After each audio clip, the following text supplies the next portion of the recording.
untuk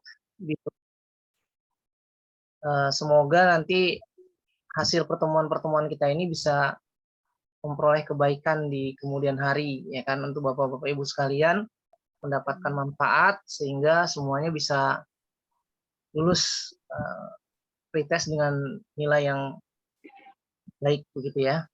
Amin. Baik. Ya Rabbal Alamin. Ya, amin. Baik Bapak Ibu sekalian, saya sudah mengecek ini tadi hasil dari Google Form-nya, ya. Respondennya belum semua sih yang mengerjakan Google Form tersebut, cuman yang saya perhatikan di sini nilainya jauh lebih baik dibandingkan yang pertama. Ya, seperti dugaan saya ya, ternyata materi yang sekarang ini lebih mudah ketimbang materi yang sebelumnya.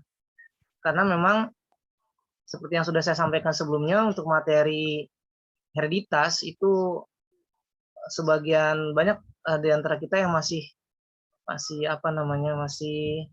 bingung dengan penerapannya begitu ya, sehingga wajar ketika diberikan soal-soal banyak yang salah di sana. Tapi setelah kemarin pertemuan kita pertama, harapan saya teman-teman bisa bisa menyelesaikan soal-soal itu dengan lebih mudah begitu ya. Nah, baik Bapak Ibu sekalian, ini ada 4 subtopik yang kita bahas di hari ini ya, di dalam soal tersebut, yaitu ada 4 subtopik ya. Nah, saya lihat ini rata-rata bisa mengerjakan ya, dalam artian dari responden yang ada hanya beberapa soal saja yang memang banyak terjebak gitu ya, banyak terjebak terutama untuk masalah penyakit ya. Jadi kalau saya lihat itu banyak yang terjebaknya itu di penyakit yang yang ciri-ciri penyakit tuh ya. Ada banyak terjebak di sana ya. Ini kalau dilihat dari analisanya Google Form ini kesalahannya paling banyak itu di contoh makhluk hidup yang memiliki jenis sel prokariot. Nah, itu ya. Kemudian yang kedua tentang infeksi saluran pernapasan yang pada Nadia itu banyak yang masih belum tepat ya jawabannya ya. Nah, sementara untuk yang lain ini bisa dikerjakan dengan baik karena ini hafalan juga. Pertama selain hafalan ya materinya ini materi kalau teman-teman yang biasa mengajar di kelas 8 ya kan, kelas 7 ini materinya memang sudah ada begitu, berbeda dengan kemarin yang memang kebanyakan materinya ada di kelas 9. Begitu ya Bapak Ibu ya, kurang lebih ini analisa saya. Dari 9 responden ya, dari 9 responden ini kebanyakan kesalahannya ada di sana gitu. Baik, nah untuk lebih mempersingkat waktu, bukan mempersingkat waktu ya, mengefektifkan waktu, mari kita coba bahas materi kita kali ini. Ya, kita akan coba bahas. Semoga bisa lebih cepat dari kemarin. Kemarin kalau dari rekamannya itu 2 jam lebih. Nah, ini kita coba dibahas. Saya akan share ininya saya. Layar saya.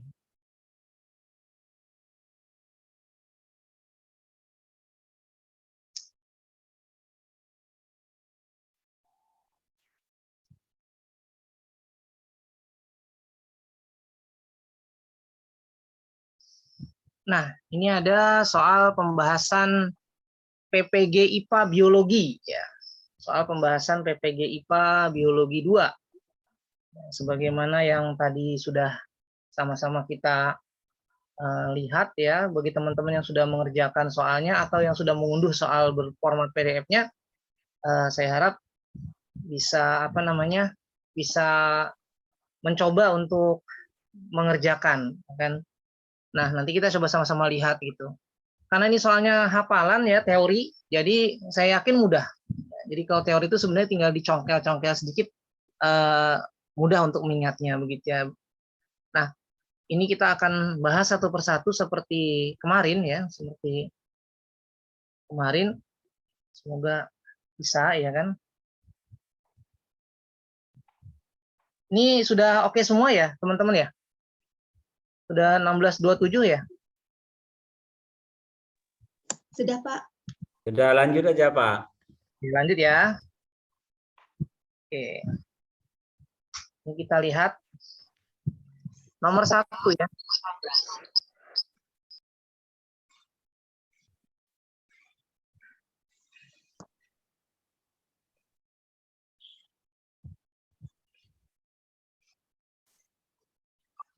Nah, nomor 1 ini kita akan membahas tentang persiapan, tentang subtes zat aditif, ya kan? Jadi ada dua, ada zat aditif, ada zat adiktif ya. Jadi aditif itu yang ditambahkan, kalau adiktif itu yang menyebabkan ketagihan atau kecanduan. Ya, jadi ada yang pakai K, ada yang tidak pakai K ya. Jadi aditif itu yang ditambahkan. Nah, di sini ada soal tentang seorang bernama Agus Sucipto. Dia penggemar berat martabak tahu. Tiada hari dilaluinya tanpa martabak tahu ataupun tahu goreng. Belakangan, Sucipto mengalami sakit mencret darah dan sakit perut hebat. Nah, jadi kuncinya sebenarnya di sini. Sakit mencret darah dan sakit perut hebat. Tak hanya itu, dia juga mengalami muntah-muntah, mual dan sulit menelan. Dokter meriksanya menyebutkan bahwa Agus Sucipto ini keracunan zat adiktif yang berbahaya yang biasanya ditambahkan pada tahu. Zat adiktif yang dimaksud adalah apa nih kira-kira Bapak Ibu? Borak. Borak apa formalin? Borak apa formalin? Kayaknya formalin ya. Selamat. Ya, coba kita lihat ya.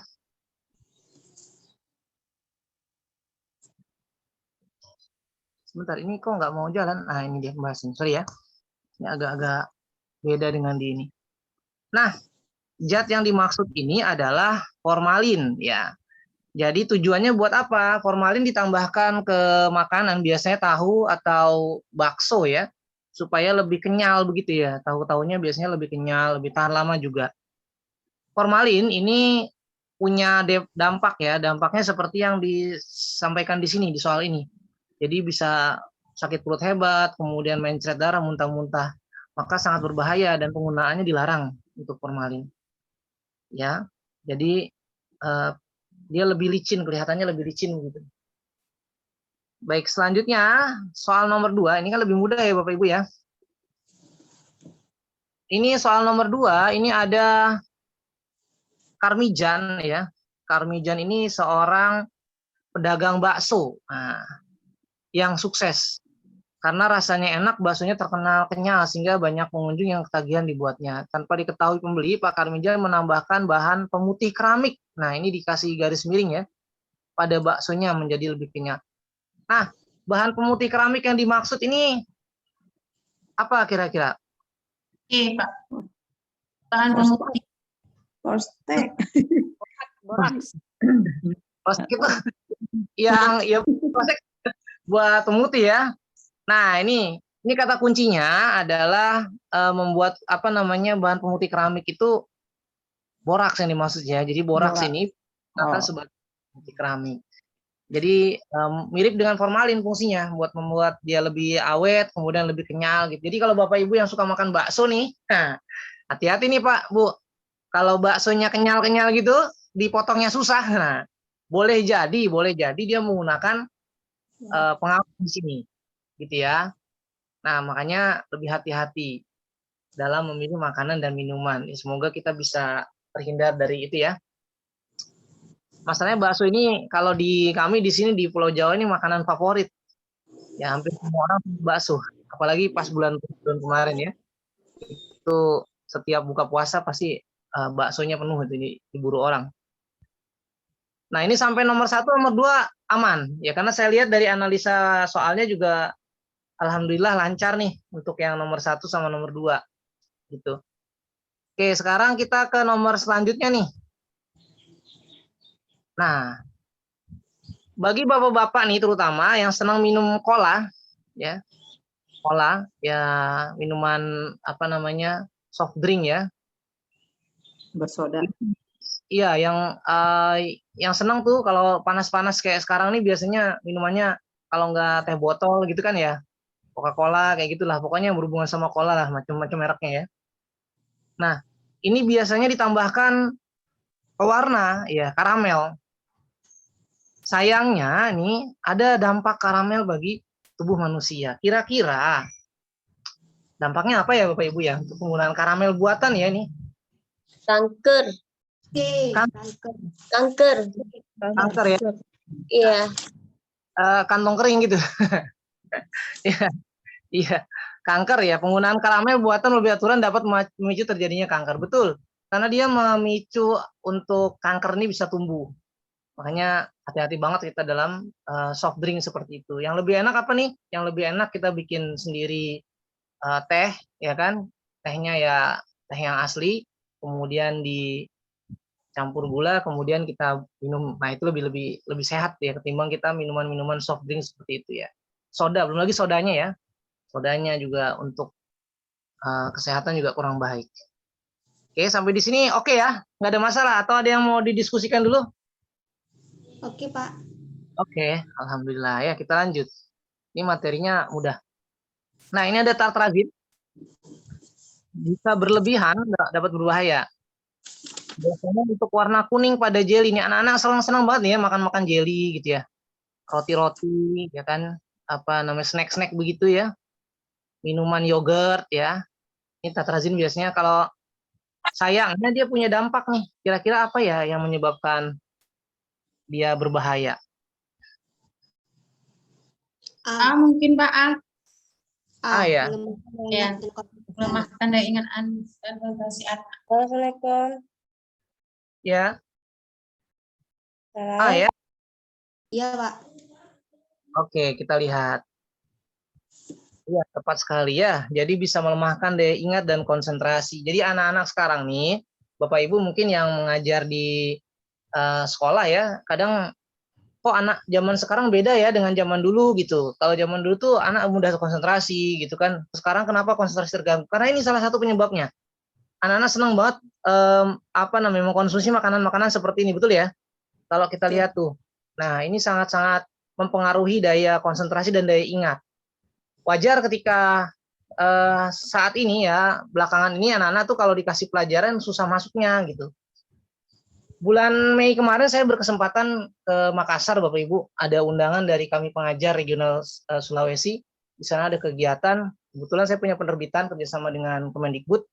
Nah, di sana ada materinya dari Bapak Ketua Bidang apa namanya pengembangan kurikulum dari Kemendikbud Ristek, langsung ketuanya.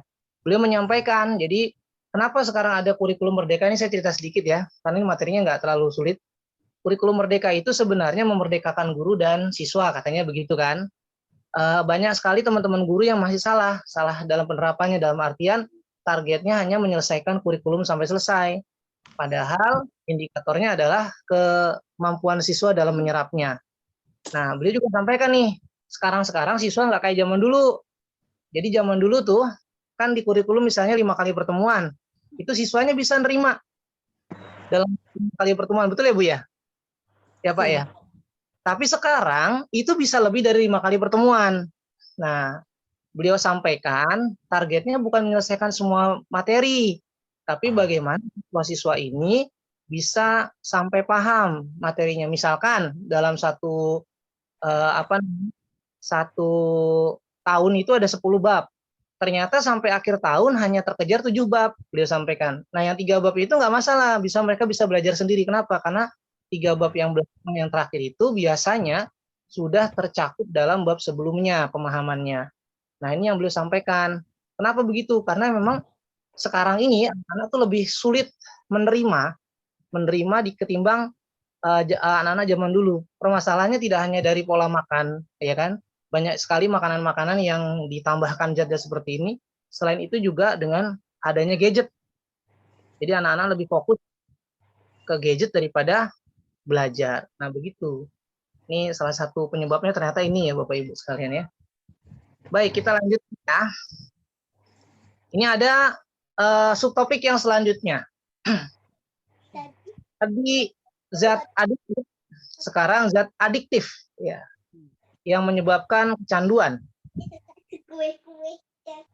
Di sini ada pernyataan, ada penderita yang matanya terlihat cekung dan merah, ya, matanya terlihat cekung dan merah, mukanya pucat, ya kan, suka berbohong, kemudian pencuriga dan tertutup, berat badan menurun.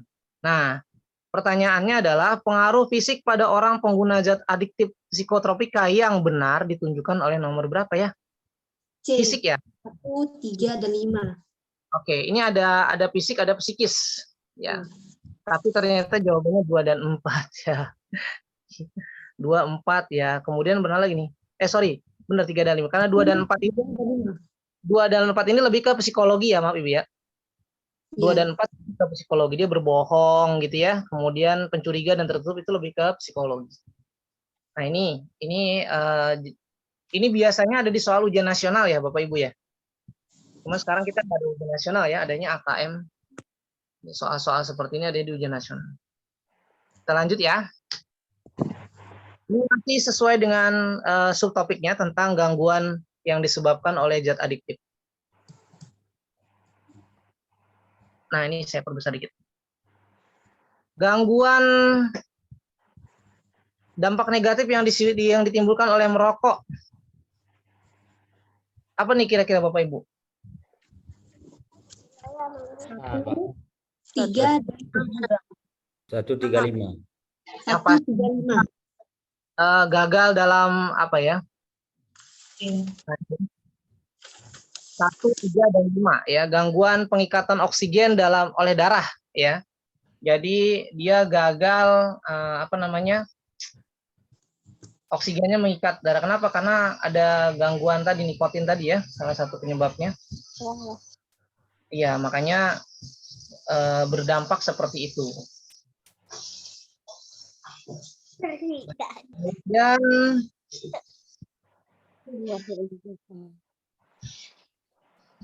selanjutnya, ini masih muda ya Bapak Ibu ya? Ya. Nah, ini ada seorang memiliki penyimpangan perilaku sebagai berikut: denyut jantungnya meningkat, tubuhnya terlihat fit dan segar, jadi nggak ada capeknya ya, aktif dan tidak bisa diam. Ya, berdasarkan ciri-cirinya kemungkinan orang tersebut telah mengkonsumsi apa kira-kira yang dikonsumsi sama orang ini? Sabu-sabu. Sabu-sabu. Iya. Kenapa jawab sabu-sabu, Bu? Sering Heroin tadi salah. Alkohol tadi salah. Ya, salah, Pak. Oke. Jadi coba-coba gitu. Besok bikin soalnya itu harus dikunci ya. Jadi sekali jawaban nggak bisa dibenerin itu. Jadi biar iya, coba. Oke. Nomor C. Ya, jadi jawabannya benar adalah C, sabu-sabu. Ya, kalau di saya sabu-sabu itu sarapan bubur ya. Nah, itu menyebabkan ketagihan benar ya. Oke. Lanjut nih. Jadi ini sebentar aja udah mau selesai nih ya, karena materinya memang tidak sulit. Pak. Bentar Pak, dibahas juga kalau heroin efeknya bagaimana, ganja, alkohol bagaimana. Dibahas juga nanti ya. Nanti rencana saya ini mau ada beberapa poin yang saya bahas lebih spesifik. Termasuk soal ini nih, soal sel. Jadi tadi betul saya sepakat tuh, memang sepemikiran dengan saya. Jadi nanti kalau yang kena heroin seperti apa, kemudian jadi gini, kita biar tahu pembedanya ya. Pembeda antara yang terkena heroin dengan yang terkena sabu-sabu itu apa saja gitu. Ini termasuk yang sel ini nanti. Karena saya lihat sel ini banyak juga yang ya antara dua tadi tuh, ciri-ciri psikologis, ciri-ciri fisik sama sel ini banyak yang masih bingung gitu ya. Oke, untuk yang soal ini gimana Bu nih?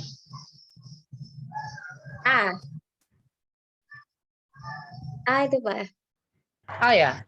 Itu apa Bu? Nama ininya? Pernapasan mitokondria. Mitokondria. Ya, oke. Terus. Fungsi dari mitokondria sebagai Tempat terjadinya respirasi sel. Ya, betul ya. Ini yang seperti roti ya Bu ya. Nih, yang roti yang dipotong ya. Nah, organel yang ditunjukkan oleh nomor 5 adalah mitokondria, fungsinya untuk tempat berlangsungnya respirasi sel. Ya, nah ini ada triknya sebenarnya Bapak Ibu. Ya, ini saya biasanya bikin triknya tuh mie rebus ya. Ya, respirasi sel. Ini ada jadi organel sel itu ada cara buat menghafal jembatan kodenya. Mie rebus sebelah list cafe pastinya lezat di ribosin. Nah, itu nanti kita akan bahas lebih lanjut setelah ini ya. Nah, ini kebetulan yang dipakai mitokondria. Nah, mitokondria sebagai respirasi sel. Selanjutnya. Nah, ini pertanyaan selanjutnya adalah pertanyaan yang menjelaskan pertanyaan sebelumnya, betul ya Bu ya? Respirasi seluler adalah proses perombakan molekul organik kompleks yang kaya akan energi potensial menjadi produk limbah. Organel yang berperan dalam proses ini ya, ini sudah pasti jawabannya mitokondria tadi. Ya, oke ya. Sampai di sini bisa dipahami Bapak Ibu? Bisa. Coba. Saya boleh tanya, ini mengerjakannya karena sudah hafal atau memang tadi banyak dicoba-coba berkali-kali? Saya cuma 2 kali coba tadi Pak. Pertama coba 50, keduanya 75. 2 kali Nah, coba. cuma 2 kali. Oke, yang lain bagaimana Bapak Ibu? Tebak-tebak Saya aja. sih ingat sedikit Pak, pernah mendengar-dengar sih. Iya. Nah, pertanyaan saya selanjutnya untuk soal-soalnya ini termasuk kategori sulit atau mudah? Mudah. Kita ya. Kalau dibanding sama yang kemarin? Sulit. Sekian kemarin. Pewarisan sifat itu hereditas itu sulit tuh. Ya. Karena Ya. mata sulit. Itu kan materi yang sulit kayaknya kayak siklus Krebs itu sering setiap tahun tuh sering masuk kan. Siklus step ya. Oh, Aerob and anaerob itu siklus-siklusnya tuh nggak paham kami gambarnya. kita rencananya memasuki soal itu kemarin. Cuman kan saya lihat dari apa namanya? Dari kisi-kisinya kok banyak sekali gitu ya. Takutnya nggak kekejar. Maksud saya gini, kalau sel ini sebenarnya kan banyak ya yang harus kita bahas nih secara detail. Ya. Contoh kan tentang siklus tadi, kemudian respirasi sel ya kan. Kemudian nanti larinya ke fotosintesis, betul ya? Ya. Kayaknya itu nggak pernah nggak masuk, selalu masuk setiap tahun tuh. Rencana saya pertemuan selanjutnya kita akan bahas habis tentang yang berhubungan dengan sel nih, dari mulai respirasi sel, kemudian sintesa protein, kemudian fotosintesis. Karena di sana ada reaksi gelap, reaksi terang ya. Iya. Sebenarnya materi itu materi SMA. Iya. Betul ya. Materi SMA cuman memang yang saya perhatikan di soal-soal yang dibahas di mana-mana itu kebanyakan memang menggunakan soal-soal SMA gitu. Kalau ini kan saya coba pakai soal SMP. Kemarin saya coba pakai soal SMA,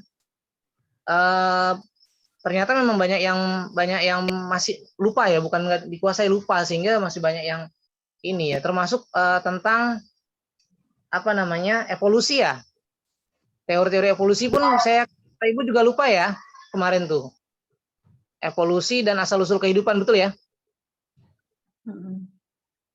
Ya itu suka lupa. Nah, nanti rencana saya akan coba bahas lebih lanjut nanti di pertemuan selanjutnya. Barangkali kalau sekarang kita nggak ini ya, cuma organel saya nanti saya akan bahas itu tentang sel yang tadi.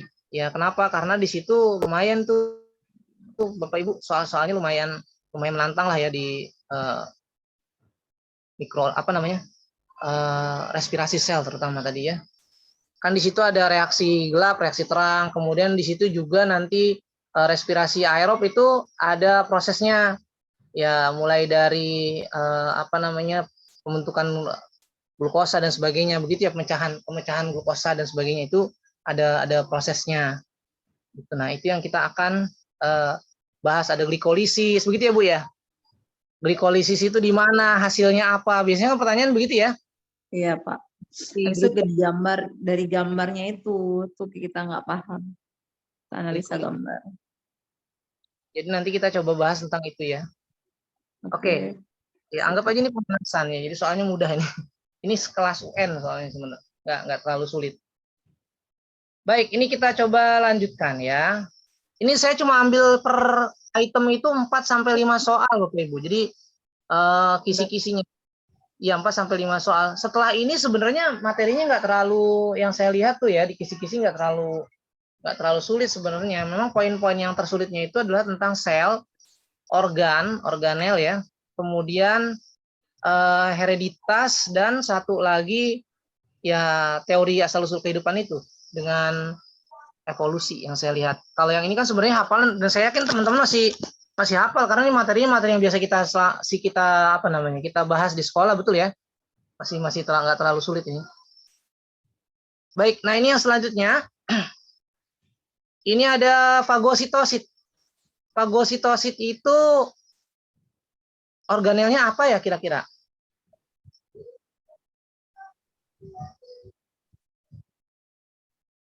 Lisosom. Kenapa lisosom? Karena dia hanya terletakkan pada hewan saja. Terus? Terus kalau pada tumbuhan dia tidak memiliki. Jadi hanya yang ada pada hewan hanya ada. Oke. Nah, jadi lisosom ini ada fungsinya ya. Jadi kalau tadi kan saya bilang organel sel itu ada jembatan keledainya ya. Salah satunya tadi mie rebus di sebelah lis kafe. Lis kafe itu artinya lisosom, lisnya lisosom. Kafe adalah fungsi daripada lisosom. Fungsinya KV, K-nya kekebalan, imunitas, perlindungan ya. Jadi kalau dalam soal ada kata kekebalan, imunitas, perlindungan sel, maka itu udah pasti lisosom yang pertama. Kemudian yang kedua, A-nya itu adalah autolisis, penghancuran diri. Ini salah ketik ya, penghancuran diri. Jadi kalau ada kata contohnya biasanya begini. Kalau untuk soal lisosom yang berhubungan dengan autolisis, cicak memutuskan ekor. Pernah dapat soal tidak Bapak Ibu tentang peristiwa cicak memutuskan ekor ketika menghadapi musuhnya dipengaruhi oleh organel sel, yaitu itu ya. Pernah nggak dapat soal seperti itu?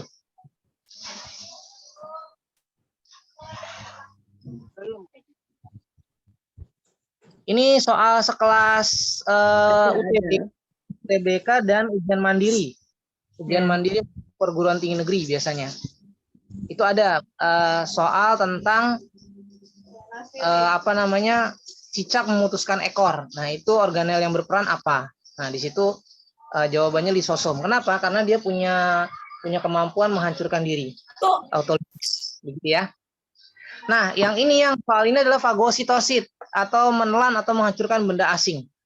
Jadi ketika ada benda-benda asing yang masuk ke dalam sel, ini nanti dia akan dihancurkan oleh lisosom. Dan yang terakhir enzimatis, mengeluarkan enzim. Nah, pertanyaan saya nih Bapak Ibu dari teman-teman yang sudah tes ya, ada nggak sih soal-soal tentang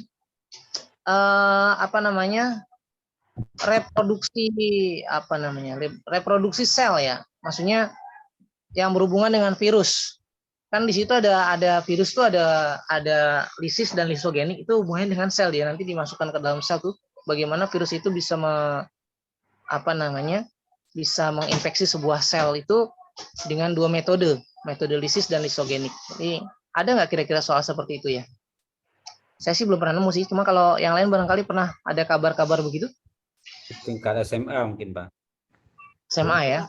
SMA. Kalau seputaran itu tadi ya, seputar respirasi aerob anaerob ya. Iya. Oke. Jadi biar lebih spesifik saya besok membahas tentang itu. Sampai di sini oke ya? Tidak ada masalah ya Bapak Ibu? Kita lanjut ya? Iya Pak. Oke, kita lanjut ya. Nah, ini ada dua pertanyaan di sini, ada sel, pertanyaannya berhubungan. Yang pertama, antara sel tumbuhan dan sel hewan terdapat perbedaan-perbedaan organel yang terdapat di sel tumbuhan itu tidak terdapat pada sel hewan. Ini pertanyaan pertama. Pertanyaan yang kedua, ini kita bisa menyimpulkan sel tumbuhan bila tidak ditemukan bagian sel apa saja. Nah, ini ada catatan, yang ada di tumbuhan tidak ada di hewan, yang ada di hewan tidak ada di tumbuhan, betul ya? Iya. Organel yang ada di tumbuhan, ada organel yang hanya ada di tumbuhan maksudnya, tidak ada di hewan. Dan organel yang hanya ada di hewan tidak ada di tumbuhan. Nah ini, Sudah. ya ini Sel Dinda Seli ya, Dinda Seli. Yang ada di tumbuhan itu dinding sel dan plastida, tapi dia tidak ada di hewan. Iya. Sementara di hewan ada sentriol dan lisosom. Nah, dari penjelasan ini kita otomatis bisa menjawab dua pertanyaan ini. Iya. Yang pertama jawabannya A, plastida, ya kan? Iya, iya. Ya, tidak terdapat pada sel hewan, ya plastida. Yang kedua, jawabannya di sentriol, karena sentriol tidak ada di sel tumbuhan. Iya. Ya, Bapak Ibu ya. Iya. Kita lanjutkan. Dinda Seli, ini dua bagian. Nah, Tunggu Pak, saya catat dulu. Pak, Oh, di ini Pak, bentar Pak, di ya foto Oke. aja.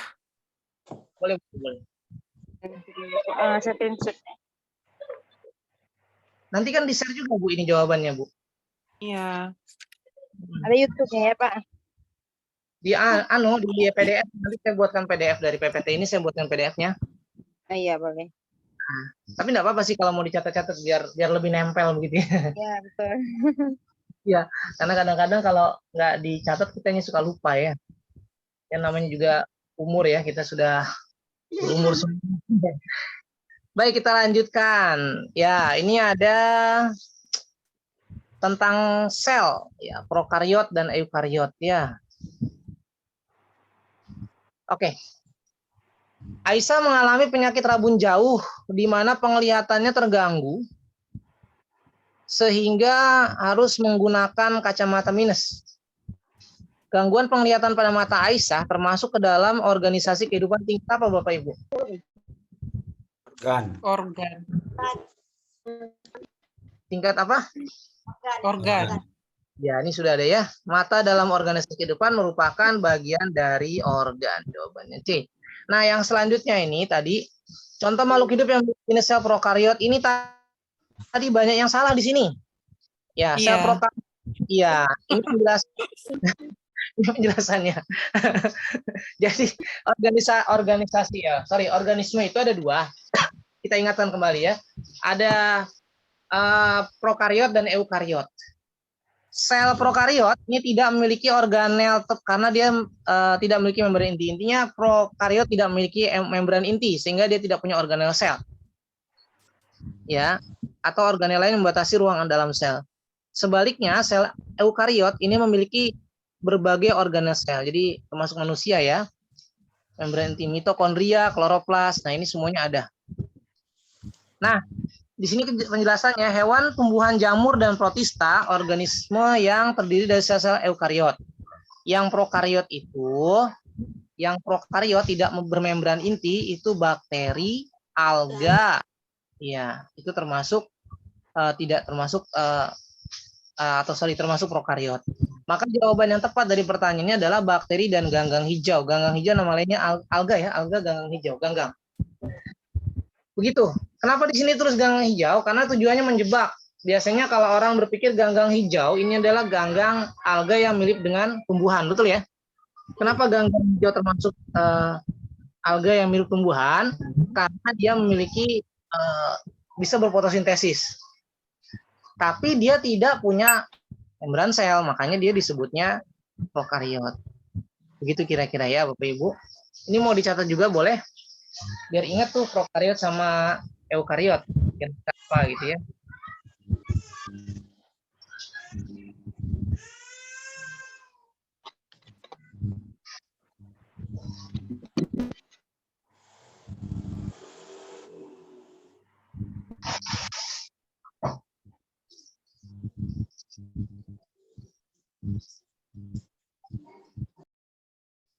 Pak, Yuk, sudah? berarti Pak kalau eukariotik tuh Pak nggak ada pada hewan ya Pak? Karena di situ tulis pada sel tumbuhan. Oh, enggak. Ini kan contohnya sel tumbuhan. Ini kan ada yang memiliki membran, sorry, ini kan keterangannya dia membran inti, tidak memiliki membran inti yang membatasi ruang antar sel. Iya, berarti kan ini kan kloroplas Pak. Berarti di hewan nggak ada berarti ya Pak? Kalau masih memiliki membran inti dia. Ini ada nih keterangannya Bu. Di bawah itu hewan, tumbuhan, jamur, dan protista adalah contoh organisme yang terdiri dari sel-sel eukariot. Kalau yang hitam itu cuma contoh singkatnya aja. Panjangnya yang biru, lanjutannya kayak yang biru itu. Gitu. Jadi ini contoh-contohnya nih. Badan Golgi kan di hewan juga ada. Iya. Jadi intinya yang punya organel sel, dia kan punya organel sel tuh. Karena dia punya organel sel, otomatis dia punya membran untuk melindungi organelnya nggak supaya nggak lari, betul nggak? Iya, Nah, iya membran. yang tidak punya membran otomatis dia tidak punya organel sel, begitu. Jadi eukariot ini lebih ke makhluk hidup tingkat tinggi, hewan, tumbuhan, jamur ini kan termasuk tingkat tinggi ya, organisme tingkat tinggi. Sementara untuk bakteri dan alga ini atau ganggang termasuknya organisme tingkat rendah. Gitu. Apalagi kalau bakteri ini dia lebih bentuknya lebih seperti sel kan ya, monoseluler gitu ya. Nah makanya dia tidak punya organel sel di bakteri. Begitu juga dengan virus ya. Gitu. Oke, ada lagi?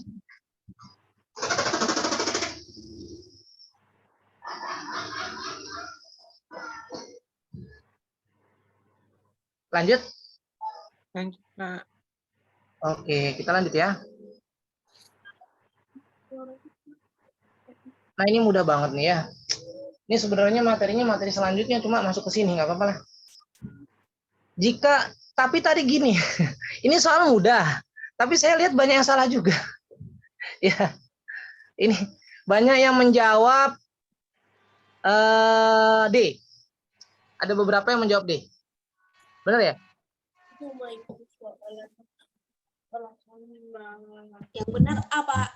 Kan secara logika kalau belalangnya mati, jadi kan padinya itu kan semakin banyak bertambah karena kan nggak ada gangguan dimakan belalang. Betul. Memang jawabannya benar.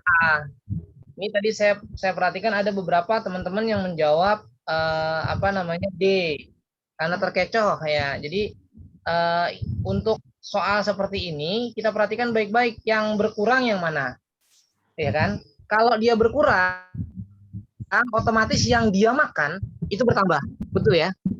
Ya. Yang dia makan bertambah.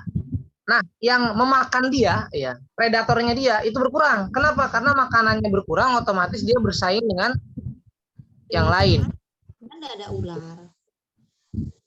Loh ini salah, maaf ini bukan C ya maksudnya. Ini jawabannya yang A. Jawabannya A. Sudah jelas karena belalang berkurang, otomatis ayam ikut berkurang akibat makanannya berkurang, sedangkan padi bertambah. Begitu ya pembahasannya ya. Tadi seperti yang disampaikan. Nah jadi begitu ya. Ini mohon maaf ini masih belum keedit. Saya copy paste dari atas.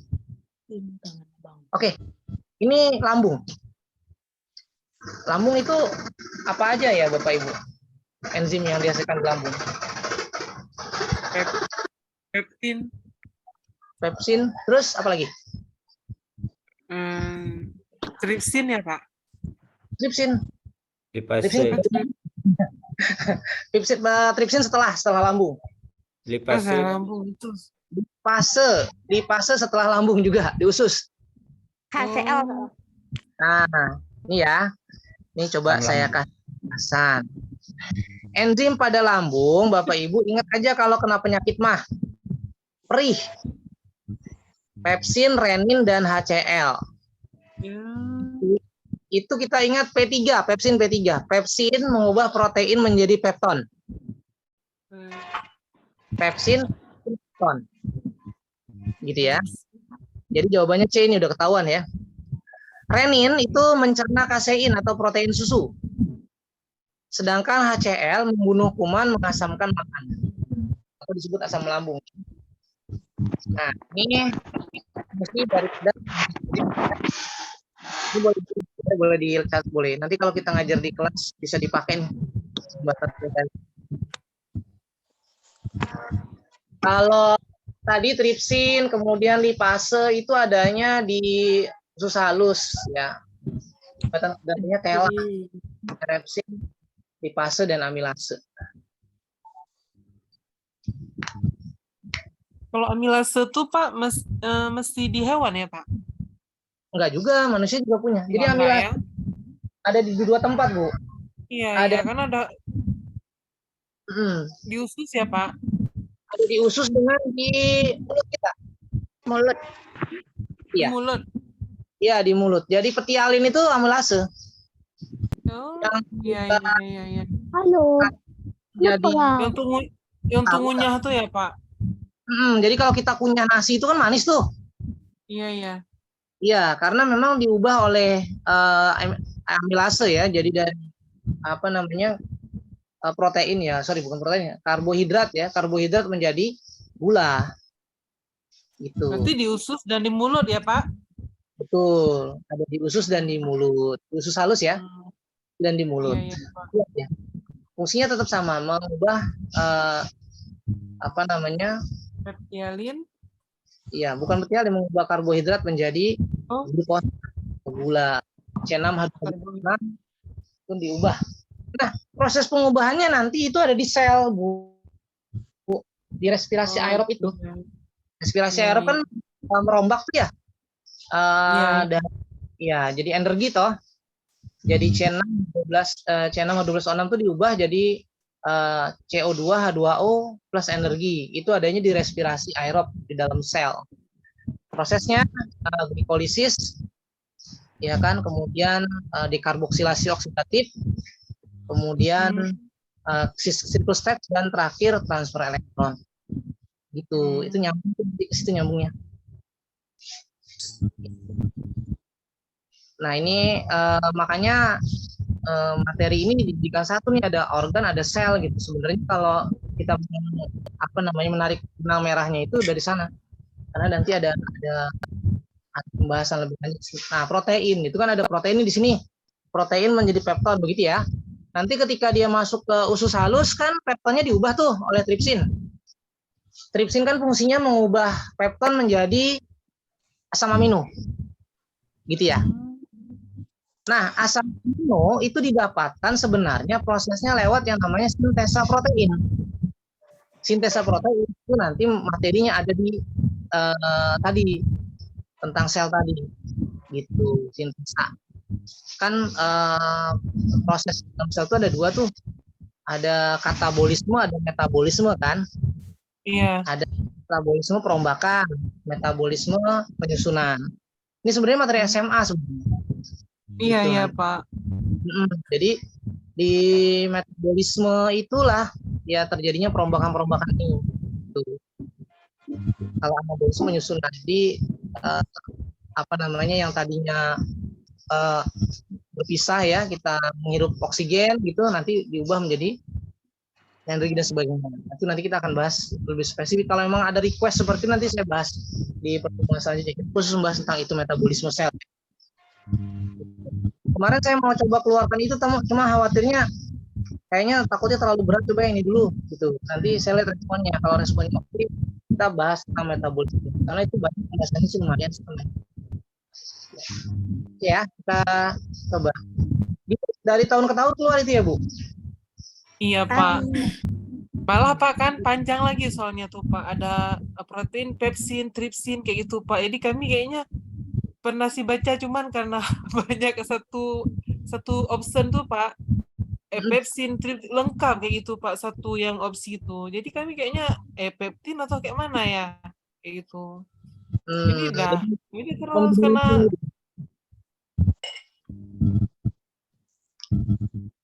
ya. Jadi intinya begini sebenarnya Bapak Ibu, baik pepsin maupun tripsin dia punya fungsi sama, mencerna protein. Bedanya Pepsin itu mencerna protein ketika masih berada di lambung. Jadi protein ini termasuk salah satu jenis zat makanan yang tidak bisa diserap langsung oleh tubuh, melainkan harus mengalami beberapa proses. Pertama, di lambung dia akan diubah menjadi pepton. Pepton itu adalah rangkaian sederhana dari protein, ya kan? Nanti ketika masuk ke usus halus diubah lagi tuh sama tripsin, gitu. Dari pepton baru diubah menjadi asam amino. Nah, sekarang tergantung pertanyaannya. Kalau dalam pertanyaannya di situ protein diubah menjadi pepton, maka itu tugasnya pepsin dan letaknya ada di lambung. Kalau proteinnya diubah menjadi pepton, itu tugasnya pepsin, P3. Ingat ya, P3 ya, pepsin, protein, pepton.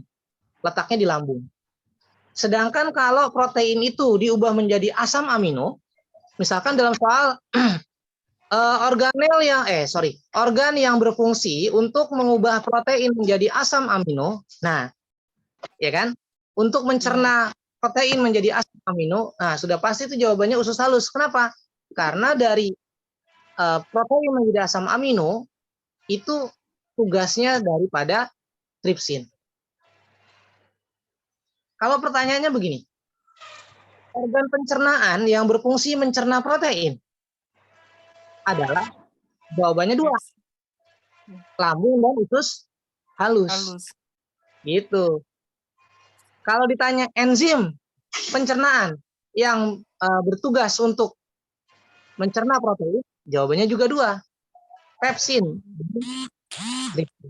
Begitu kira-kira. Bisa dipahami Bapak Ibu? Pak, ini Pak, Ya. berarti pepsin tuh mencerna protein saat di lambung dan di usus ya Pak? Pepsin di lambung. Ya, yang di usus Kalau di usus pepton di menjadi usus asam amino. pepton, ya. menjadi Yang asam amino. Ya, khusus nama enzimnya tripsin. Nama enzimnya tripsin yang diubah pepton menjadi asam amino. Iya Pak ya. Tuh. Ya, jadi berarti pepsin tuh Pak hanya di lambung dan satu aja ya Pak, pepsin. ya, betul. Jadi Yang ada di pepton. 2 tempat amilum, yang ada 2 tempat amilum. Yang 2 tempat. Ya. Amilum atau amilase itu. Amilum Iya, itu iya, iya. amilase itu ada di 2 tempat. Ada di mulut yang biasa disebut dengan petiala nama lainnya, dan Iya, ada iya. di usus halus ya. Iya. Begitu. Oke ya. Maaf Pak, Iya, ini mau tanya. Jadi kan misalnya disajikan gambar yang kayak gini, terus letak pankreasnya di mana? Terus enzim yang terdapat di pankreas itu biasanya ada. Enzim yang terdapat di pankreas apa aja, Bu?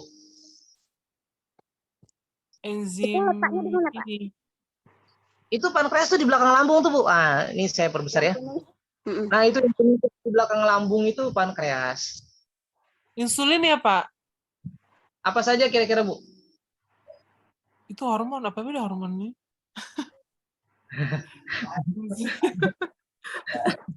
Aduh. Lupa ya.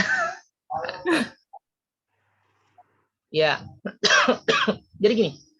Ini harus kita perjelas lagi ya. Kalau di SMP itu biasanya kalau kita menjelaskan tuh ya enzim tuh ada di lambung sama di usus halus gitu ya.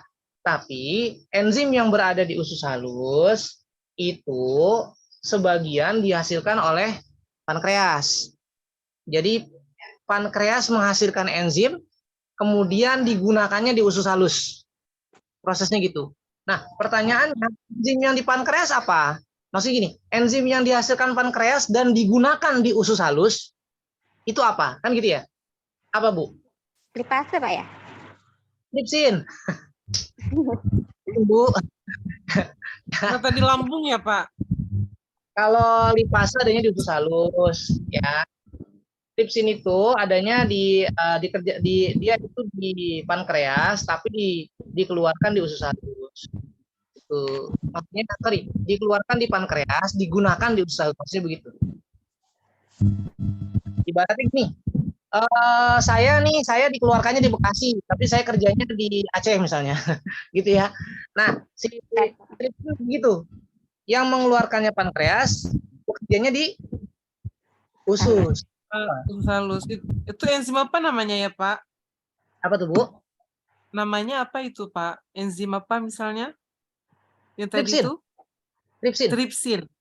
Ya. Tripsin. Oke, baik, Pak. Ya. Jadi gini, pertanyaan selanjutnya gini, kenapa kok tripsin mengeluarkan enzim tapi dia tidak mencerna makanan kenapa pankreas mengeluarkan tripsin tapi kok nggak mencerna makanan di pankreas? Kenapa? Jadi aku pengen buat. Karena pankreas tidak termasuk tidak termasuk alat pencernaan makanan. Makanan kita tuh pankreas, tapi lewat usus halus, betul ya? Nah, kan lewatnya usus halus tuh. Nah, makanya pankreas hanya menghasilkan enzimnya saja. Begitu. Loh, kok nggak disebut sebagai alat pencernaan? Tidak, karena pankreas tidak dilalui oleh makanan. Bolus namanya. Jadi kalau bahasa biologinya itu makanan yang sudah bolus. Bolusnya kan nggak lewat situ, tapi usus. Gitu. Iya, Pak. Oke. Bisa dipahami? Kita lanjut. Ada namanya penyakit diabetes, Pak ya. Pankreasnya nggak mampu lagi bekerja memberikan enzim ke usus halus. Kalau diabetes itu insulin, hormon, Bu, larinya. Iya, Kan bukan harus juga enzim. ke pankreas. Iya, tapi itu hormon, bukan enzim, lebih ke hormon. Ya. Diabetes itu dua. Ada diabetes yang kita tahu tuh diabetes itu kencing manis saja ya. Padahal diabetes itu ada dua. Diabetes itu ada diabetes insipidus, ada diabetes mellitus. Diabetes mellitus itu disebabkan oleh kekurangan hormon insulin. Iya. Kekurangan hormon insulin. Nah, dampaknya tidak bisa mengatur kadar gula dalam darah. Sehingga sebagian kadar gula yang harusnya diserap oleh tubuh keluar melalui urin. Iya. Gitu. Kalau diabetes insipidus, ini kekurangan yang namanya antidiurektika hormon. Yang bisa mengatur keseimbangan air dalam tubuh. Sebetulnya ya.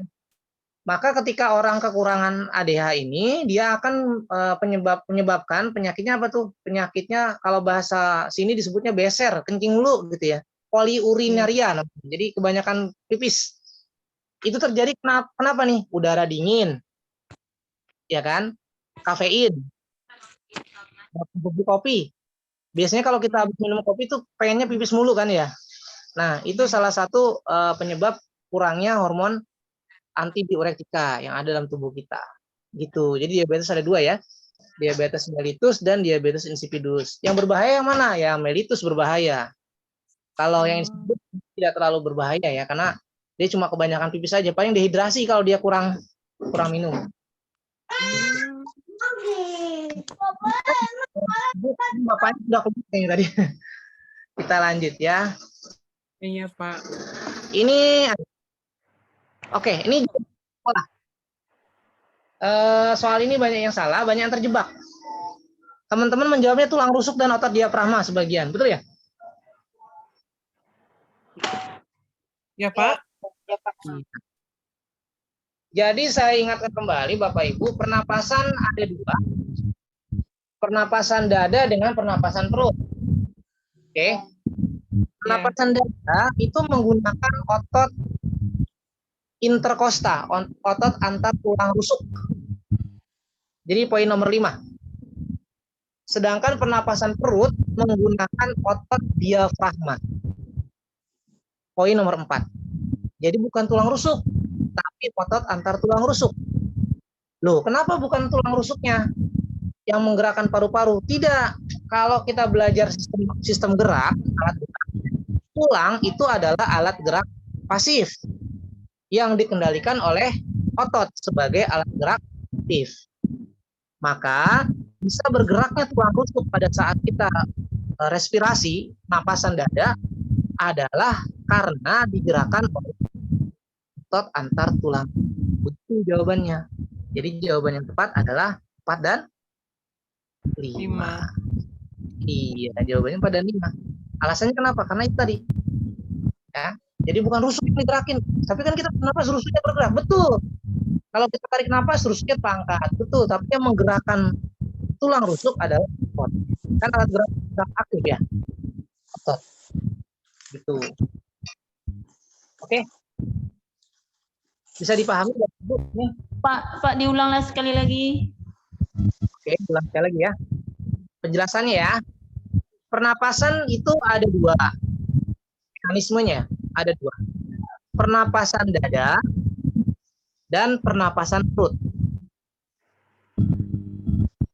Pernapasan dada menggunakan otot antar tulang rusuk. Sedangkan pernapasan perut menggunakan otot diafragma. Misalkan ada pertanyaan, kenapa bukan menggunakan tulang rusuk? Kan ketika kita bernapas tulang rusuk yang terangkat. Jadi jawabannya ada kaitannya dengan sistem gerak. Tulang adalah alat gerak pasif. Tulang tidak akan bisa bergerak tanpa adanya otot. Maka tulang rusuk yang terangkat akibat dari kontraksi daripada otot antar tulang rusuk, atau bahasa biologinya otot antar interkostal. Otot interkostal disebutnya. Itu penjelasannya. Kadang suka ada anak yang nanya ya, Bu, kalau kita lagi bernapas, yang bergerak dadanya nih tulangnya, tulang rusuknya keangkat, kenapa ototnya gitu? Sebenarnya seperti itu. Karena memang yang otot tulang ini bergerak akibat dari kontraksi daripada otot, begitu ya. Oke, kita lanjut ya, Bapak Ibu. Atau ada pertanyaan dulu? Ini kayaknya yang aktif cuma berapa orang nih yang nanya-nanya. Ini Pak, kalau misalnya disajikan gambar ini, sering terpecah di situ. Maksudnya pernapasan perut sama pernapasan dada ya. Kalau disajikan gambar ini, bagaimana yang terangkat itu sering terkecoh? Oh gini, kalau pernapasan dada, Bu, yang terangkat tulangnya, gambar tulangnya yang naik turun. Gimana ya? Sebentar saya cari gambarnya dulu ya. Coba cari gambar. Jadi sistem pernapasan manusia ada, Pak. Ada ya? Iya, maksud saya kalau gambar yang ada tulang rusuk yang naik turunnya itu, maka dia pernapasan dada. Kalau yang diafragma itu bedanya gini. Kalau tulang rusuk angkat, jadi gini, pada saat kita menarik napas atau inspirasi, tulang rusuknya terangkat. Pada saat kita ekspirasi, tulang rusuknya turun. Iya, dengan X. Iya, kalau diafragma lihat yang gelembung yang di belakang tulang rusuk, Bu. Itu kan ada kayak tabungnya itu biasanya tuh. Nah, kalau kita sedang narik napas, tabungnya malah ke bawah posisinya. Tabung yang di belakangnya itu, yang diafragmanya itu. Tapi ketika kita membuang napas, tabungnya malah ke atas melengkung, diafragmanya melengkung. Nah, jadi perbedaannya kalau digambar, kalau pernapasan dada itu tulang rusuknya yang kita lihat, gerakan tulang rusuknya.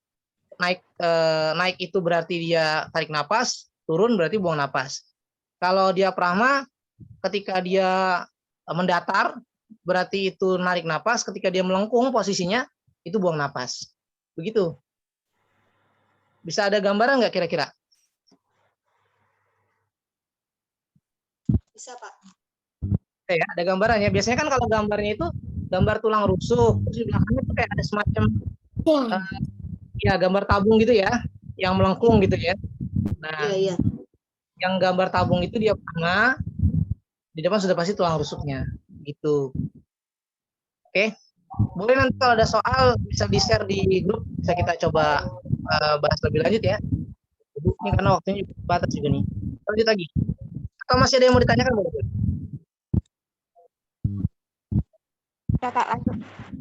Lanjut ya, baik. Kita lanjutkan. Selanjutnya. Next. Nah ini.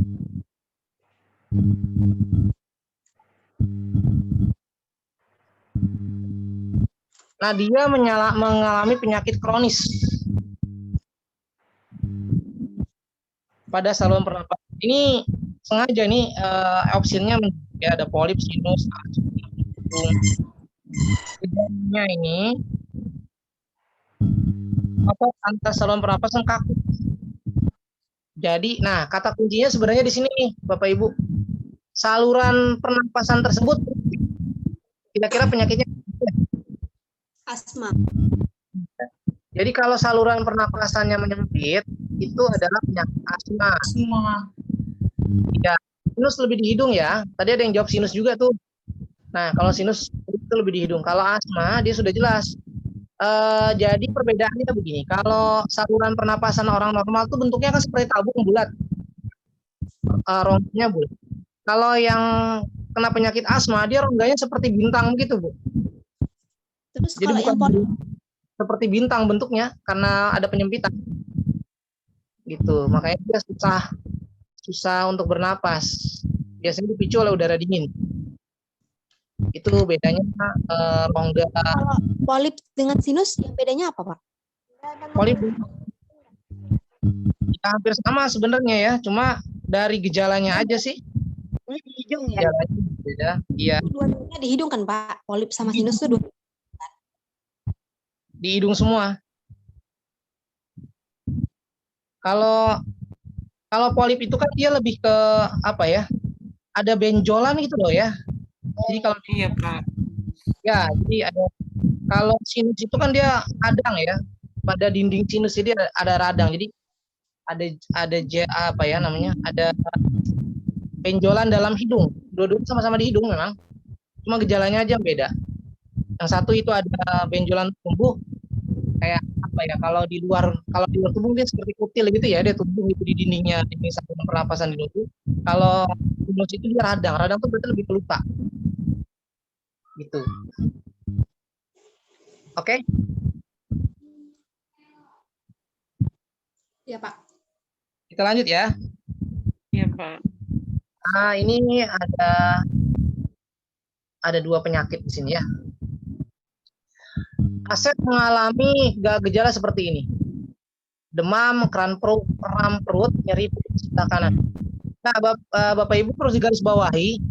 Nyeri perut ini ada dua nih, dua bagian, sebelah kiri dan sebelah kanan. Kalau sebelah kanan itu sudah dapat dipastikan ini adalah penyakit Usus buntu ya. Iya, usus buntu. Kalau sebelah kiri itu bisa jadi infeksi usus atau bisa juga penyakit mah. Kalau mah itu kirinya di sebelah bawah pusar biasanya, sebelah bawah pusar. Kalau di atas dia lebih ke usus. Tapi bukan usus buntu. Itu. Kalau sebelah kanan itu sudah bisa dipastikan dia usus buntu. Ya, ini. Nah, pertanyaannya gini. Saya dulu punya mitos ya, ada mitos ya. Katanya orang yang sakit buntu itu karena banyak makan jambu ya. Jambu itu. Terus Iya, kami. Sebenarnya bukan. Jadi itu ada infeksi ya, ada penyumbatan di saluran usus ya, sehingga nanti berkumpul di bagian umbai cacing itu usus buntu. Si ususnya itu busuk kan akhirnya, makanya kita harus potong tuh. Nah, jadi itu sebenarnya makanya dia yang sakitnya itu posisi sebelah kanan, karena posisi usus buntu kan ada di sebelah kanan gitu, umbai cacing. Iya begitu ya kira-kira. Jadi bukan karena makan jambu atau makan cacing. Kami di situ kayak gitu juga loh, Pak. Pakai mitos kayak gitu. Itu urban legend namanya. Ya, bisa ya karena tidak bisa masuk. Nah, itu jawabannya. Kenapa bisa seperti itu? Jawabannya nomor selanjutnya nih yang di bawahnya, ya kan? Nah, ini kan usus buntu nih. Kenapa? Karena makanannya kurang makanan berserat. Intinya usus buntu itu diakibatkan kurang makanan berserat gitu. Ya. Makanya jawaban yang tepat adalah ya mengkonsumsi makanan sumber serat dari sayuran gitu ya. Ya. Udah terakhir nih ya? Sudah ya? Sudah selesai ya? Nah gitu. Itu gambarannya Bapak Ibu sekalian untuk perbedaan antara usus buntu dengan penyakit yang lainnya. Itu. Nah, jadi perlu diketahui usus buntu ini bukan apa namanya karena makanan itu ya, tapi lebih penyebab utamanya karena kotoran yang mengeras di batu usus disebabkan oleh kurang mengkonsumsi makanan yang berat. Jadi kalau ada yang soal mitos begitu, coba jawab dengan ilmiah ya. Kekuatan di situ ya. Juga kadang-kadang usus besar bisa juga ya kan. Itu. Oke, sampai di sini ada yang mau ditanyakan barangkali didiskusikan, kita ada waktu kayaknya nih ya 3 menit lah sampai setengah 6. Oh iya, yang tadi ya perbedaan yang punya tadi yang di tadi heroin dia lebih tanda fisiknya bisa dilihat biru gitu kan, kukunya juga sama biru-biru, ini di heroin. Kalau yang tadi kan dia nggak ada tuh, nggak ada kuku biru segala macam ya, napasnya pendek, lambat, terus matanya pendek juga, lesu, malas. Nah kalau yang tadi kan hiperaktif tuh, bedanya sabu sama heroin. Kalau sabu tadi hyperaktif ya, kalau heroin jadi lesu, malas ya kan, karena dia nge-fly gitu ya. Nge-fly. Gitu. Nah, Kalau itu ganja Pak, kalau ganja sebenarnya lebih secara fisik dia tidak bisa terlihat secara jelas ya, ganja itu ya. Cuma dia lebih ya ke gangguan pernapasan kayak gitu sih kalau ganja. Nanti ketahuan ketika dia sudah parah. Ketika dia sudah parah tuh biasanya sakau tuh, ada yang namanya sakau dia. Ganja. iya sakau. Berarti kalau heroin tuh nggak ada sakau ya Pak? Ya sebenarnya kalau psikotropika ini ketika dia ketagihan itu rata-rata seperti itu, beda. Nah, kalau heroin dia muntah-muntah nanti larinya, muntah gitu dia. Jadi ketika apa namanya badannya itu kan nanti dia menyusut tuh, ya kan, terus dia akan ketagihan. Sakaunya beda, sakaunya kalau dia itu dia lebih yang melukai diri sendiri loh Bu. Ketika dia tidak bisa beli itu dia akan melukai diri sendiri, katanya di gitu. Jadi saking apa? Saking udah kecanduannya itu kecanduan. Kalau ganja itu lebih kejang-kejang gitu kan. Nah, gitu.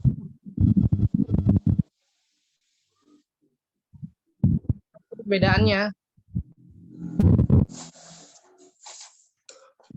kan yang hampir mirip tuh sabu dengan heroin tadi ya, hampir mirip kan, hampir mirip. Cuman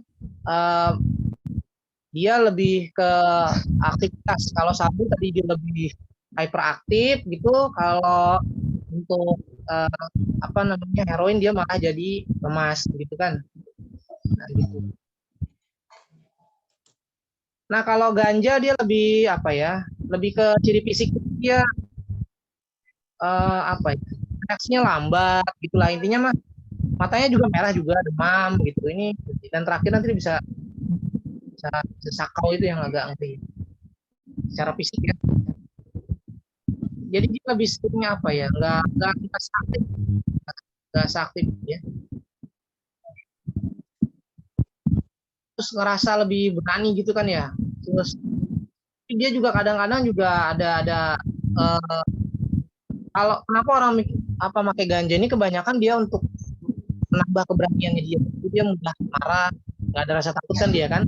Cuma dia gelisah sebenarnya, gelisah, depresi gitu kan. Jadi selalu beranggapan orang lain di sekitarnya itu membahayakan dan sebagainya. Itu kalau ganja tuh. Itu. Nah, yang lebih parah lagi kan ya itu bisa mengakibatkan kematian kan, sakau ya. Gitu. Nah, itu ganja beda. Jadi sebenarnya dari apa ya? Dari aktivitasnya itu bisa kelihatan ya. Kalau sabu dia lebih bahagia, kalau heroin dia lemas gitu kan, jadi males mau ngapa-ngapain. Kalau ganja dia lebih temperamental. Itu kalau secara kasat matanya.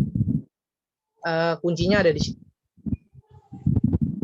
Lagi barangkali Bu, Ini Pak tadi, Pak Ben, tadi Pak, Apa tuh? yang organel tadi Pak, yang seperti mitokondria dan yang lain-lainnya. Nanti saya kirimkan ini aja jembatan peledainya ya Bu, grup sekalian ya. Untuk organel-organel tadi ya. Boleh Pak, Jika- boleh. Nanti coba saya buatkan jembatan peledainya buat menghafal organel sel berikut fungsinya. Insya Allah lebih memudahkan Bapak Ibu buat pelajari. Nah, nanti yang terpenting sebenarnya gambarnya. Maksudnya gini, kita harus tahu clue-nya, gambarnya. Contoh mitokondria. Kalau saya biasanya mengingat mitokondria itu yang ada huruf M-nya. Itu gambarnya kayak roti, terus kayak ada huruf M di tengah-tengah. Itu mitokondria, gitu kan. Kalau badan Golgi nanti ada lagi bentuknya. Ada yang seperti sinyal HP itu ya, badan Golgi itu kayak sinyal HP bentuknya. Kayak gitu dan sebagainya. Nanti kita coba saya kasih clue-cluenya buat organel-organel sel yang biasa ditanyakan ketika ujian. Begitu ya. Berarti nanti pertemuan selanjutnya kita bahas tentang metabolisme nih. Boleh Pak, ini kan lagian kemarin pun juga sempat keluar yang masalah reaksi terang sama reaksi gelap tuh Pak. Kami sulit karena ada semacam gambarnya sih sulit menganalisis kemarin sih Pak. Oke. Boleh nanti ini aja Bu, kan kita masih ketemu lagi hari Rabu tuh. Iya. Tolong di list teman-teman yang kemarin sudah tes untuk yang berhubungan dengan sel apa saja yang kemarin diujikan nanti kita di pertemuan selanjutnya ya. Iya Pak. Karena itu lebih apa ya? Kalau menurut saya lebih kena begitu kita daripada kita membahas kisi-kisi. Kadang-kadang gini, antara kisi-kisi dengan soal tesnya itu kadang suka agak jauh berbeda gitu.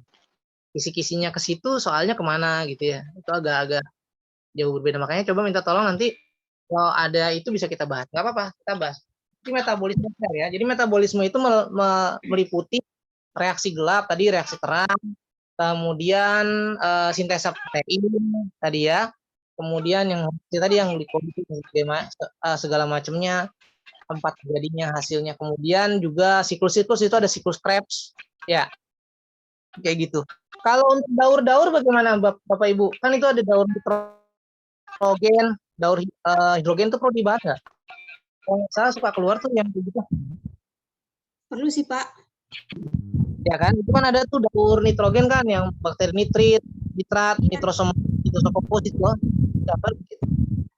Masalah itu ya kayaknya sih keluar Pak. Cuma kemarin itu lebih ada gambar skemanya gitu Pak, makanya nggak sesuai untuk analisis. Iya, skema. Jadi dia menunjukkan itu mikroorganismenya apa gitu kan ya. Biasanya begitu kan. Ya, gitu. Atau analisa misalnya bagian X, mikroorganisme pada bagian X berperan sebagai bla bla bla dalam siklus nitrogen gitu kan. Nah, itu yang biasa kita tanyakan tuh seperti itu. Nanti kita coba bahas juga deh. Jadi besok kita fokus ke 2 poin itu ya, yang banyak tabel, bukan banyak tabel, banyak siklusnya ya. Banyak ya. Baik, ada lagi pertanyaan? Iya, Pak, ini kan insya Allah masih ingat ya tes yang tahun lalu itu Pak kan tentang parasit dibuat dalam tabel Pak. Jadi yang parasit itu ditanya A, B, C, D, E itu ya Pak pilihannya. Termasuk kemarin tuh Pak cacing itu entahlah ya Pak. Pokoknya gitulah Pak, ada kami agak satu tabel karena Pak gitu, satu tabel A, B, C, D itu dipasangin tuh Pak. Maksudnya yang mana tuh? Itu ya Pak masalah parasit tuh bentuk tabel. Oh itu ya apa namanya yang masuk di subtopiknya tentang simbiosis ya. Iya simbiosis Pak. Tapi dia lebih ke tabel. Iya Pak dikasih. Iya parasit memang Pak. Dikasih option Pak situ. Cuma kami nggak ingat lagi. Yang jelas di usus kayak itu Pak. Ya. Karena emang ada kan sih di situ kan ada cacing tuh di usus tuh ada cacing. Kemudian ada bakteri kan, bakteri E. coli. Iya. Nah, kadang-kadang anggapan bakteri E. coli itu membahayakan. Padahal bakteri E. coli itu tidak membahayakan, malah membahayakan cacing. Itu parasit yang biasa ada pada usus gitu ya, apa aja gitu.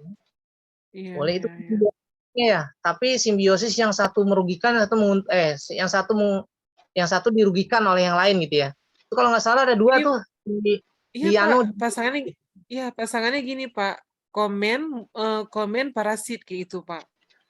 Dipadu ya, lagi dengan 2 gitu Pak. komensialisme dan parasitisme. Iya, satu misalnya yang di bawah ini yang termasuk komensalisme dan parasit itu digabung Pak. Digabung soalnya maksudnya misalnya apa ya? Contohnya komen 1, contohnya yang parasit 1, cuma kita ambil opsinya yang mana. Ya, itu kalau kemarin terus yang komensalisme itu bakteri E. coli. Kalau yang parasit itu contohnya cacing perut. Ya, cacing perut itu yang suka ada di cacing perut banyak macamnya sebenarnya. Ada cacing pipih, ada askaris ya, kemudian ada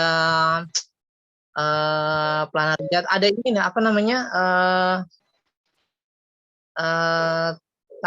Taenia saginata, ada 2 tuh, Taenia cilium itu juga suka ada di dalam usus. Ada dalam usus ya. Kemudian cacing itu yang dari babi itu juga sama. Nah, permasalahannya kan teman-teman kadang lupa bentuknya kayak mana ya. Gitu ya. Itu yang sebenarnya tanyanya mudah, Bu. Kalau kita tahu bentuknya pasti bisa jawab, betul ya? Karena kita lupa, jadi nggak kejawab sebenarnya. Gitu. Dan saya yakin teman-teman tahu kalau yang bermanfaat itu kan bakteri E. coli, betul ya? Cuma mana yang bakteri E. coli kan? Mana yang cacing pita kan gitu. Nanti kita coba bahas juga masalah itu ya. Kalau bisa saya minta tolong di grup nanti di list aja materi mana yang mau kita bahas. Jadi saya lebih enak seperti itu sebenarnya. Ya, karena kalau saya melihat kisi-kisi, tidak semua kisi-kisi itu teman-teman tidak menguasai, betul nggak? Ya, contohnya sekarang nih, materi ini kan sebenarnya sebagian besar sudah dikuasai, betul ya? Cuma tadi masalah enzim aja, yang agak masalahnya di enzim, kemudian ciri-ciri pengguna narkotika, hanya di situ saja sebenarnya permasalahannya. Kemudian penyakit, suka lupa ciri-ciri penyakit. Jadi sebenarnya bukan lupa Pak, cuman kan kadang begitu di kenyataannya kan gini Pak, kami ini nggak semuanya basicnya IPA gitu kan, memang basicnya IPA.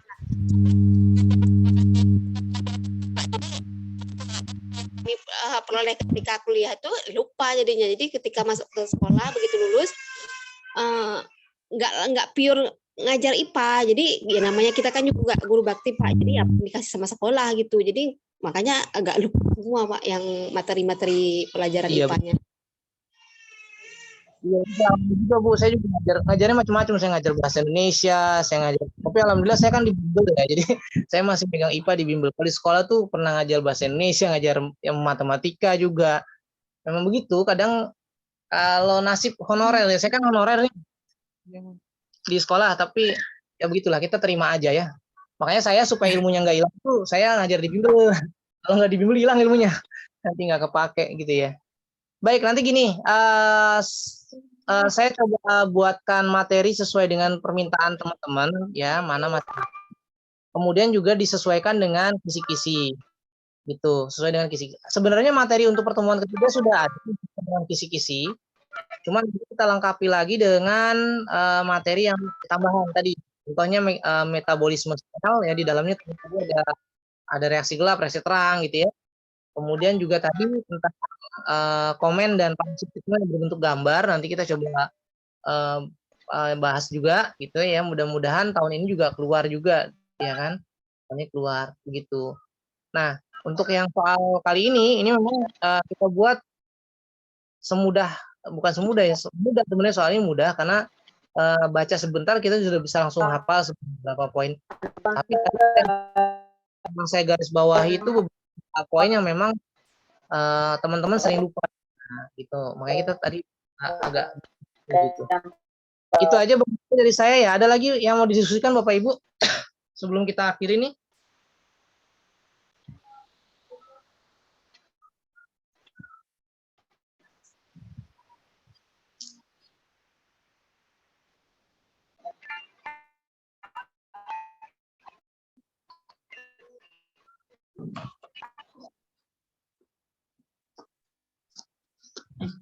Ada lagi kira-kira?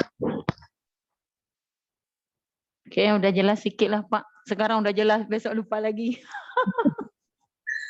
Maaf. Ya namanya juga kita sudah berumur ya. namanya berumur Umur dah kepala 4. sama. Umurnya sudah Pak, kepala satu 4. lagi. Ya, boleh, Pak, boleh. yang satu lagi Pak, yang ini bakteri pada akar-akar itu Pak, apa nitrat, apa nitrit itu Pak, pada akar iya. itu, Bakteri itulah yang, apa iya, namanya? pada akar. Ya, itu nanti ada di pembahasan selanjutnya tentang apa namanya siklus biogeokimia namanya.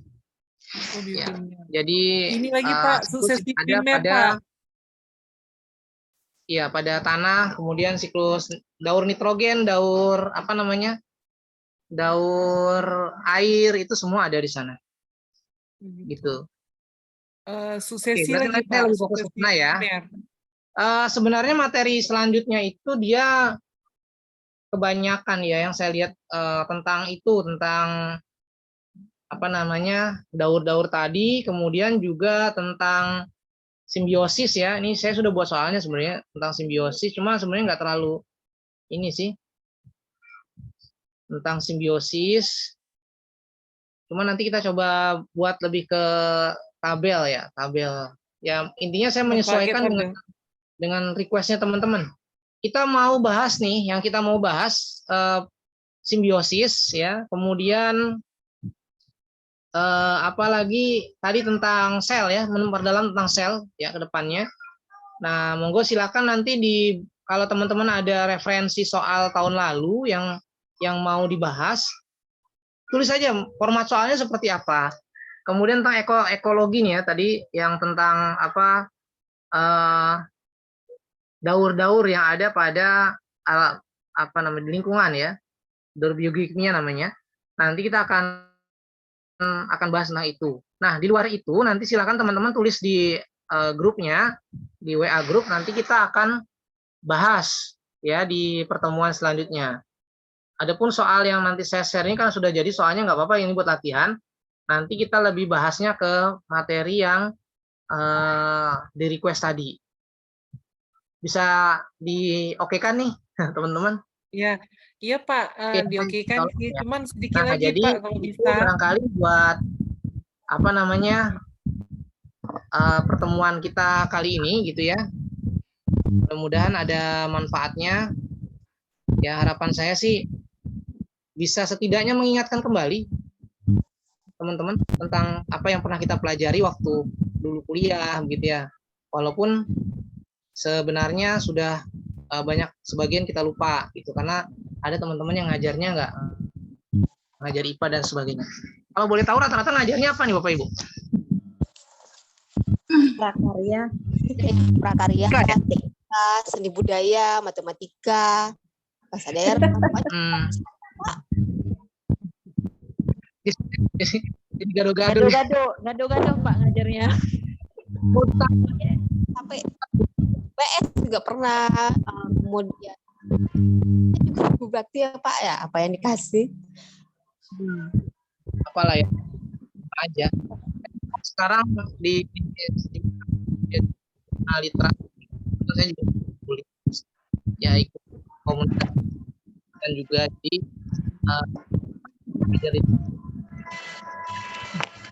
daripada ngajar biasa. Kenapa?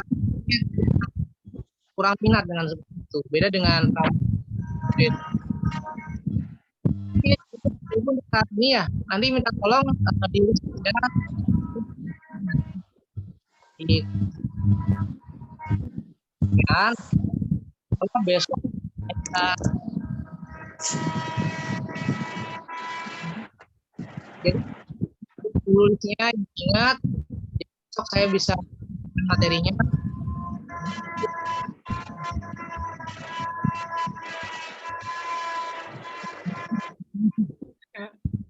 Oke. Saya